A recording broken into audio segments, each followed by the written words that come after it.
नमस्कार मित्रांनो, क्राईम मराठी या यूट्यूब चॅनलमध्ये आपलं सर्वांचं स्वागत आहे. मित्रांनो, आज आपण बघणार आहोत बायकोच्या चारित्र्यावरील संशयाने पछाडला व तिचा खून करून शांत झाला.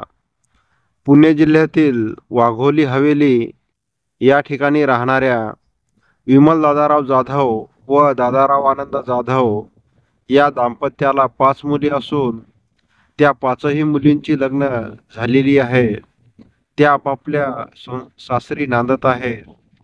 दादाराव यांची एक मुलगी, तिचे नाव मंदा असून तिचे 14 वर्षापूर्वी नेवासा तालुक्यातील सोनई येथील नारायण बाजीराव चव्हाण या तरुणासोबत तिचे लग्न झाले होते.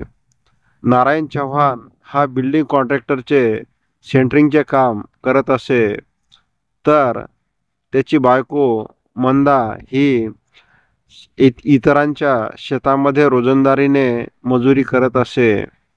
नारायण चव्हाण व मंदा यांना 2 मुले असून एक मुलगा आणि एक मुलगी आहे. त्यांचे सर्व काही सुरळीत सुरू होते.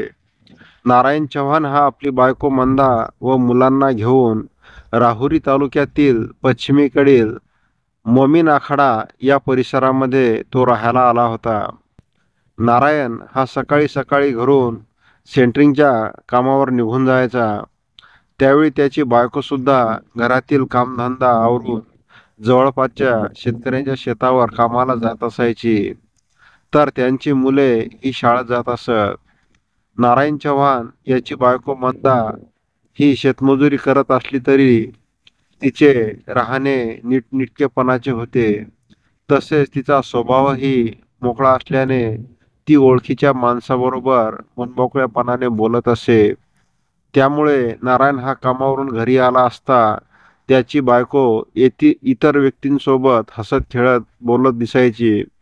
त्यामुळे नारायण याला आपल्या बायकोच्या चारित्र्यावर संशय येत असायचा. त्याला वाटायचे की आपली बायको आपण कामावर गेल्यावर इतर पुरुषासोबत शरीर संबंध ठेवत असेल. त्यामुळे नारायण हा कामावरून घरी आल्यानंतर आपली बायको हिच्या चारित्र्यावर तो रोजच संशय घेत होता. कोणतेही कारण काढून तो आपली बायको मंदा हिला अश्लील शिवीगाळ करून तिला तो मारहाण करत असे. आपला नवरा हा आपल्याला मारहाण करतो याची माहिती तिने आपल्या आईवडिलांना व आपल्या भावाला दिली होती. नारायण चव्हाण हा बांधकाम क्षेत्रात काम करत असल्याने त्याला दारूचे व्यसन लागले होते. तो दारू पिऊन आला की आपल्या बायकोच्या चारित्र्यावर संशय घेत तिला बेदम मारहाण करीत असे. ती आपल्या नवऱ्याच्या मारहाणीमुळे त्याची बायको मंदा ही त्याला वैतागून गेली होती. मंदा ही माहेरी रुसून गेल्यावर काही दिवसांनी तिचा नवरा कोणाला तरी मध्यस्थी करून तिला गोड गोड बोलून सासरी घेऊन येत असे. नारायणचे असे वागणे हे आता नेहमीचेच झाले होते. त्यामुळे मंदाच्या बाहेरचे त्याला सगळेच वैतागले होते. त्याच्या त्या 2 लहान मुलावरही वाईट परिणाम झाले होते. ती दोन्ही मुले नेहमीच भेदरलेली राहत असत. काही वेळेस ती लहान मुले आपल्या मामाला फोन करून आपले बाबा आईला किती बेदम मारहाण करतात हे फोनवरून सांगत असत. नारायण हा त्याच्या बायकोशी जनावरासारखा वागत असे. नोव्हेंबर मध्ये दिवाळी होती. त्या दिवशी नारायणने त्याची बायको मंदा हिला दारू पिऊन आल्यानंतर खूप मारहाण केली.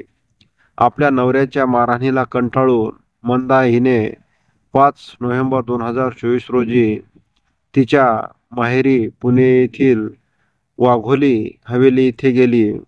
ते परत सासरी न येण्याच्या निर्णयाने मंदा ही माहेरी गेल्याने नारायण तिला आणण्यासाठी 2 वेळा सासरी गेला, परंतु त्याच्याबरोबर येण्यासाठी मंदा हिने स्पष्टपणे त्याला नकार दिला.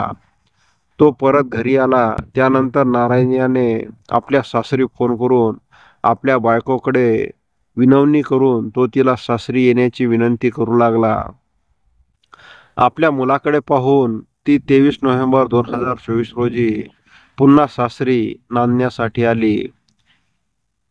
आणि तिने पुन्हा एकदा संसाराला नव्याने सुरुवात केली.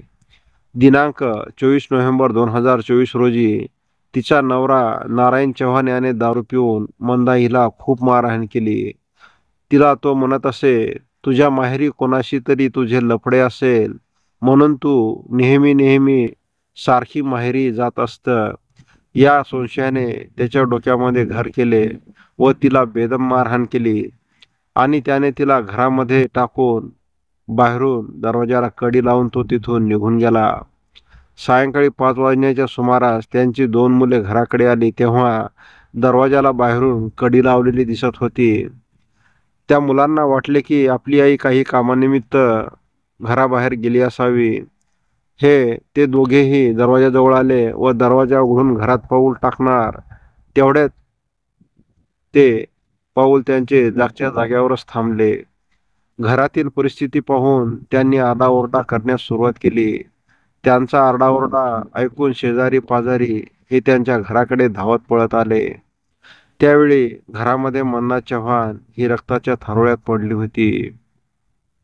मंदा हिच्या डोक्यावर व चेहऱ्यावर हत्याराने वार करून तिला गंभीर जखमी केले होते. असे भयानक वातावरण त्या घरामध्ये दिसत होते. त्यानंतर शेजाऱ्यांनी मंदा हिला राहुरी येथील ग्रामीण रुग्णालयात उपचारासाठी दाखल केले. त्या दरम्यान मंदा हिचा भाऊसाहेब जाधव यांना या घटनेची माहिती कळविण्यात आली. मंदा हिची प्रकृती चिंताजनक असल्याने डॉक्टरांनी तिला अहिल्यानगर येथील सिव्हिल हॉस्पिटलला नेण्याचे सांगितले. अहिल्यानगर हॉस्पिटल वर तिथे गेल्यावर तिच्यावर उपचार सुरू असताना 27 नोव्हेंबर 2024 रोजी तिचा मृत्यू झाला. या प्रकरणी मंदा हिचा भाऊसाहेब जाधव याने 26 नोव्हेंबर 2024 रोजी राहुरी पोलीस ठाण्यात फिर्याद दाखल केली. त्यामध्ये नारायण चव्हाण यानेच आपली बहीण मंदाला मारल्याचे फिर्यादीमध्ये स्पष्ट करण्यात आले होते. मंदाचा पती नारायण चव्हाण, आई रुक्मिणी चव्हाण व दीर हरिभाऊ चव्हाण या सर्वांच्या विरुद्ध विविध कलमानुसार गुन्हा दाखल करून पोलिसांनी त्या तिघांनाही अटक केली आहे. पुढील तपास पोलीस प्रशासन करीत आहे. मित्रांनो, तुम्हाला हा भाग कसा वाटला याबाबत आपण कमेंट करावे. तसेच दररोज नवनवीन व्हिडिओ पाहण्यासाठी क्राईम मराठी या यूट्यूब चॅनलला सबस्क्राईब करावे. पुन्हा भेटूया उद्या सायंकाळी 7 वाजता. धन्यवाद. जय महाराष्ट्र.